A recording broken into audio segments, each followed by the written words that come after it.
Latvia, Belarus, Poland और Russia, in country का जिस कंट्री के साथ बॉर्डर लग रहा है, ठीक है, उसके साथ साथ उस कंट्री में बहुत सारी इंडस्ट्रीज हैं जहां पर जाके जब आप बच्चे के रूप में जाते हैं या एज अ वर्कर जाते हैं तो आपको कोई भी प्रॉब्लम, कोई भी समस्या नहीं आती काम ढूंढने में, क्योंकि ये यूरोप शेनिगन की एक ऐसी वेल डेवलप्ड कंट्री है जहां पर आपको बहुत सारे काम मिल जाते हैं और बहुत सारी अच्छी अच्छी इंस्टीट्यूशंस मिल जाती हैं जिसमें आप पढ़ने के लिए जा सकते हो। जी हाँ, मैं आज आप बात करने जा रही हूँ लिथुआनिया कंट्री के रिगार्डिंग, जो यूरोप शेनिगन की डेवलप कंट्री है। इसका बॉर्डर लातविया के साथ भी लगता है। आप ये मान लीजिए कि लातविया और लिथुआनिया दोनों सेम कंट्री हैं, बट डिफरेंस क्या है कि लिथुआनिया लातविया से एरिया वाइज भी बड़ा है और उसमें काम वाइज भी बड़ा है। मींस इंडस्ट्रीज के बात पर लगा लो, आप पीपल लगा लो या फिर उसका एरिया लगा लो, वो सब लातविया से ग्रेटर है। ठीक है, तो बच्चों को कोई भी प्रॉब्लम नहीं आती। आज मैं आपके सामने ये वीडियो क्यों लेकर आई हूँ, क्योंकि इसमें मैं आपको बताऊंगी एप्लीकेशन प्रोसेस, जो यूनिवर्सिटीज में आपने स्टडी के लिए अप्लाई करना है, क्या क्या स्टेप रहेंगे, उसके बाद आप वीजा कैसे अप्लाई कर सकते हैं, उसके क्या स्टेप रहेंगे। सबसे पहले आता है हमारा एप्लीकेशन टू यूनिवर्सिटी। जो मैं स्टेप इसमें कवर करने जा रही हूँ वो है, सबसे पहले आपकी एप्लीकेशन फीस कितनी होएगी, ट्यूशन फी कितनी होएगी, बेसिक रिक्वायरमेंट है वो क्या होंगी यूनिवर्सिटी की, कितनी एज के पर्सन्स अप्लाई कर सकते हैं और कितना गैप रिक्वायर्ड है।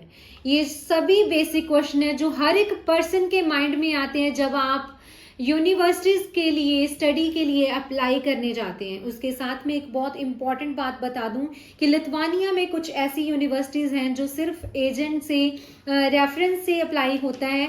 विदाउट एजेंट के रेफरेंस से आप अप्लाई नहीं कर सकते। तो क्या होता है, बहुत बार जब आप उन एजेंट्स के यूनिवर्सिटी में अप्लाई करते हैं तो वो आपको पैकेज, बहुत सारा बड़ा बड़ा पैकेज वो आपको बताते हैं, नियर अबाउट 9 से 10 लाख। बट इतना बजट नहीं आता अगर आपने लिथुआनिया में स्टडी करने के लिए जाना है। तो टोटल जो आपका बजट आएगा नियर अबाउट 6 to 6.5 लाख रुपए आपका बजट आएगा अगर आपने लिथुआनिया में स्टडी वीजा अप्लाई करना है। सबसे पहले आ गई एप्लीकेशन फीस। जब आप यूनिवर्सिटी में ऑनलाइन एप्लीकेशन करने जाते हैं तो सबसे पहले आपको पे करनी पड़ेगी उनकी एप्लीकेशन फीस, जो है नियर अबाउट 100 यूरो। बहुत ही कम, मीन्स आप ये मान लीजिए कि 1% यूनिवर्सिटीज़ हैं जिनमें फीस 100 यूरो से ज़्यादा आती है, but most of the universities 100 euro तक आपकी ट्यूशन एप्लीकेशन फीस पे करवाते हैं। उसके बाद आ गया ट्यूशन फी। अभी कुछ बच्चे कहेंगे कि लातविया में तो 3.5 से 4 लाख रुपए फीस आती है, बट लिथुआनिया में कितनी आएगी। अगर आप कंपेयर कर रहे हैं कि लिथुआनिया बड़ा है लातविया से और ज़्यादा डेवलप्ड है और इसमें जो स्टूडेंट गए हुए हैं वो भी ज़्यादा गए हुए हैं, चाहे वो पाकिस्तानी हो, चाहे वो इंडियन हो, चाहे वो बांग्लादेश की हो, तो इसकी फीस भी ज़्यादा होगी नहीं। इसकी फीस बिल्कुल सेम है जैसे लातविया की फीस आती है, नियर अबाउट 3.5 से 4 लाख रुपया। हाँ, कई यूनिवर्सिटीज़ में इसमें लातविया से भी कम फीस आती है, नियर अबाउट आप ये मान लीजिए कि 2.5 लाख रुपया जो है इसकी ट्यूशन फीस रहती है, पर वो बहुत कम यूनिवर्सिटीज़ हैं। आप अंदाज़ा लगा के चलिए कि 3.5 से 4 लाख रुपया आपकी फ़ीस आएगी ही आएगी। कुछ यूनिवर्सिटी जो प्राइवेट यूनिवर्सिटीज़ हैं उसमें आपको 5 लाख तक फीस भी पे करनी पड़ सकती है। अभी आ गई एडमिशन रिक्वायरमेंट। आप ट्यूशन फी पे कर सकते हैं, आप एप्लीकेशन फीस भी पे कर सकते हैं, पर कौन कौन लिथुआनिया में अप्लाई कर सकता है। बहुत ही इंपॉर्टेंट चीज़ है, अगर आपके पासपोर्ट में सरनेम है, सबसे पहली चीज़, जब आप टीआरपी अप्लाई करने जाते हैं for Lithuania for study visa, तो आपके जो पासपोर्ट है उस पर सरनेम होना मैंडेटरी है। ये एम्बेसी की रिक्वायरमेंट है, क्योंकि विदाउट सरनेम आप एम्बेसी में फाइल अपनी टीआरपी के लिए, मतलब टेम्पररी रेजिडेंट परमिट के लिए अप्लाई नहीं कर सकते।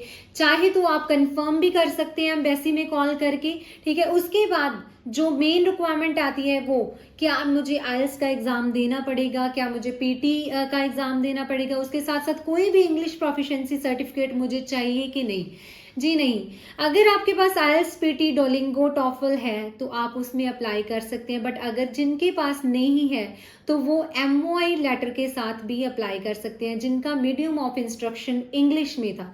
मतलब अगर आपने 12th की हुई है, चाहे आपने बैचलर की हुई है, अगर वो इंग्लिश मीडियम के साथ की हुई है तो आप उस लेटर के साथ भी यूनिवर्सिटीज़ में अप्लाई कर सकते हैं। तो आपको कोई भी आईएलटीएस का या पीटी का झंझट करने की ज़रूरत नहीं है। उसके साथ साथ यूनिवर्सिटी की आएगी इंटरव्यू, आपकी इंग्लिश, आपने एमओआई लेटर तो दे दिया, कुछ क्या बच्चे होते हैं जिनकी एमओआई लेटर तो वो दे देते हैं बट उनकी इंग्लिश अच्छी नहीं होती, उसके साथ साथ आपकी इंग्लिश भी अच्छी होनी चाहिए।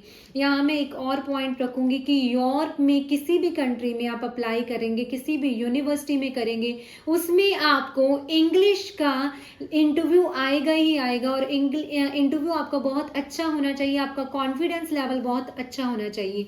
इसके साथ कुछ लिथुआनियन यूनिवर्सिटीज़ ऐसी हैं जो 50% एक्सेप्ट करती हैं, 50, जी हाँ 50 और उससे अबव, 50 से अबव स्कोर होएंगे तो आप अप्लाई कर सकते हैं, अगर उससे कम है तो आप अप्लाई नहीं कर सकते, ठीक है। बट मोस्ट ऑफ यूनिवर्सिटीज़ जो हैं वो 60 से अबव भी लेती हैं। जैसे लातविया में सिस्टम है कि कई यूनिवर्सिटीज़ जो हैं 60 से कम स्कोर भी एक्सेप्ट करती हैं, बट ज़्यादातर यूनिवर्सिटीज़ ऐसी ही होती हैं जो 60% तो एटलीस्ट मांगती हैं। तो आप अपना स्कोर चेक कर लीजिए। हाँ, जिनका 50% स्कोर है वो भी निराश ना हुए, उनके लिए भी कुछ यूनिवर्सिटीज़ हैं जिसमें वो अप्लाई कर सकते हैं। तो ये थी बेसिक रिक्वायरमेंट। इसके साथ आ गया कि आपकी एज कितनी होनी चाहिए और आपकी गैप कितना होना चाहिए। लिथुआनिया में अगर आपका 5 ईयर गैप है फिर तो चल जाएगा, विद कि आप उसमें गैप कवर करने के लिए कोई सर्टिफिकेट लगा रहे हैं, कोई डिप्लोमा लगा रहे हैं, कोई जॉब एक्सपीरियंस लगा रहे हैं। बट अगर इससे ज़्यादा है तो आप लिथुआनिया में ना अप्लाई करें, क्योंकि यूनिवर्सिटीज़ ही आपको एक्सेप्ट नहीं करेंगी, ठीक है। वीज़ा तक तो बहुत लेट पहुंचने की बात है। इसके साथ आपकी एज होनी चाहिए नियर अबाउट 18 ईयर्स। 18 ईयर्स से कम अगर आप हैं तो आपको एक ऑथराइजेशन लेटर लगाना पड़ता है एम्बेसी में, ठीक है। तो 18 ईयर एटलीस्ट आपकी एज होनी चाहिए, उस झंझट में मत आप डलना। 18 ईयर जब आप हो जाएंगे तभी आप लिथुआनिया के लिए अप्लाई करना। उसके बाद आपको जैसे मैक्सिमम एज जो मैं आपको बताऊँ नियर अबाउट 35 टू 40 ईयर्स के पर्सनस अप्लाई कर सकते हैं। वो मैंने क्यों बोला, क्योंकि बैचलर्स में अगर आप अप्लाई करेंगे तो कुछ पर्सनस की एज जो होती है नियर अबाउट 32 33 में जाके अप्लाई करते हैं। तो मैक्सिमम जो एज रहेगी वो आप मान के चलिए कि 32 से 35 के तक आप अप्लाई कर सकते हैं विद द जॉब एक्सपीरियंस। जैसे मैंने आपको बोला था कि आपको आपके पास कोई एक्स्ट्रा एजुकेशन है, आपके पास डिप्लोमा है, उसके साथ अप्लाई कर सकते हो। तो ये था सारा एप्लीकेशन प्रोसीजर और एप्लीकेशन रिक्वायरमेंट। इसके साथ साथ आपकी जो यूनिवर्सिटीज़ हैं लिथुआनिया के लिए सितंबर इनटेक के लिए वो ओपन हो चुकी हैं। अगर आपने अप्लाई करना है फॉर स्टूडेंट वीज़ा तो प्लीज़ लेट मत होइए, क्योंकि इसके वीज़ा प्रोसेस के लिए भी मैक्सिमम से मैक्सिमम आपको 4 मंथ्स चाहिए, ठीक है। क्योंकि ज़्यादा से ज़्यादा वो 4 मंथ्स ले लेते हैं इसमें टीआरपी इशू करने के लिए। तो आपके लिए सुनहरी मौका है, अगर आपने लिथुआनिया में अप्लाई करना है तो अभी अप्लाई करिए, क्योंकि यूनिवर्सिटीज़ की एडमिशन ओपन हो चुकी है। इसकी डेडलाइन है नियर अबाउट मार्च अप्रैल। कुछ की यूनिवर्सिटीज़ मार्च में क्लोज हो जाएंगी, कुछ अप्रैल में क्लोज हो जाएंगी। तब तक अप्लाई करेंगे तो आप बहुत लेट हो जाएंगे। अभी आप अप्लाई कीजिए जो मैंने आपको रिक्वायरमेंट बताई हैं, ठीक है। इसके साथ साथ मैंने आपको ये भी बताया कि कुछ ऐसी यूनिवर्सिटीज़ हैं लिथुआनिया में जो सिर्फ रेफरेंस मांगती हैं एजेंट्स का, तो उनसे बच के रहिए। इतना आपका खर्चा नहीं आता, आप हमें कॉन्टैक्ट भी कर सकते हैं अगर आपने लिथुआनिया में अप्लाई करना है। आगे बढ़ते हैं फॉर वीज़ा प्रोसेस। वीज़ा में कुछ इंपॉर्टेंट डॉक्यूमेंट होते हैं जो मैं आपको बहुत ब्रीफ में बताऊंगी, ठीक है। आपको सभी को पता है कि आपके पासपोर्ट चाहिए, आपके एजुकेशन लेटर्स, एजुकेशन डॉक्यूमेंट चाहिए, वो अपोस्टल होने चाहिए। उसके साथ साथ आपको चाहिए आपके पीसीसी, ठीक है। पीसीसी जो है वो आपका पुलिस क्लियरेंस सर्टिफिकेट है। ये बताता है कि लास्ट 2 या 3 ईयर्स में आपने कोई भी क्राइम नहीं किया हुआ है, ठीक है। इसके साथ हेल्थ इंश्योरेंस मैंडेटरी है। देन आता है लिथुआनिया से एक, इसके साथ जो मोस्ट इम्पॉर्टेंट है वो है फैसिलिटेशन लेटर। वो आपको यूनिवर्सिटी इशू करके देगी, मतलब यूनिवर्सिटी आपकी मंगवाएगी मिग्रिस से। जब आप लिथुआनिया में वीज़ा एप्लीकेशन करने जाते हैं तो वो होएगा थ्रू मिग्रिस, ठीक है, क्योंकि इसमें आपका अप्लाई होगा टेम्पररी रेजिडेंट परमिट। डायरेक्टली आपको वहाँ पर जाके अप्लाई नहीं करना पड़ता, आप इंडिया में ही एम्बेसी, लिथुआनियन एम्बेसी के थ्रू जो है वो अप्लाई कर सकते हैं। सबसे पहले आपको बुक करनी पड़ेगी अपॉइंटमेंट थ्रू मिग्रिस, ठीक है। उसमें जो भी डॉक्यूमेंट चेकलिस्ट होएगी, जैसे आपको आपका एडमिशन लेटर होगा, आपके document, PCC, health insurance, passport, bank statement आपके नाम पर होनी चाहिए, ठीक है। पासपोर्ट पर आपका सरनेम होगा, तभी आप वीज़ा के लिए अप्लाई कर सकते हैं। तो डोंट बी लेट। आपको अगर लिथुआनिया के लिए अप्लाई करना है, नंबर्स आपको स्क्रीन पर दिए जा चुके हैं। मैंने पूरी कोशिश की है कि आपको सारी इंफॉर्मेशन में इसमें दूँ। बहुत सारी यूनिवर्सिटीज़ की एडमिशन ओपन हो चुकी हैं, तो आप अभी अप्लाई कीजिए and contact us. Please like, share and subscribe channel and also comment for the video. Thank you so much.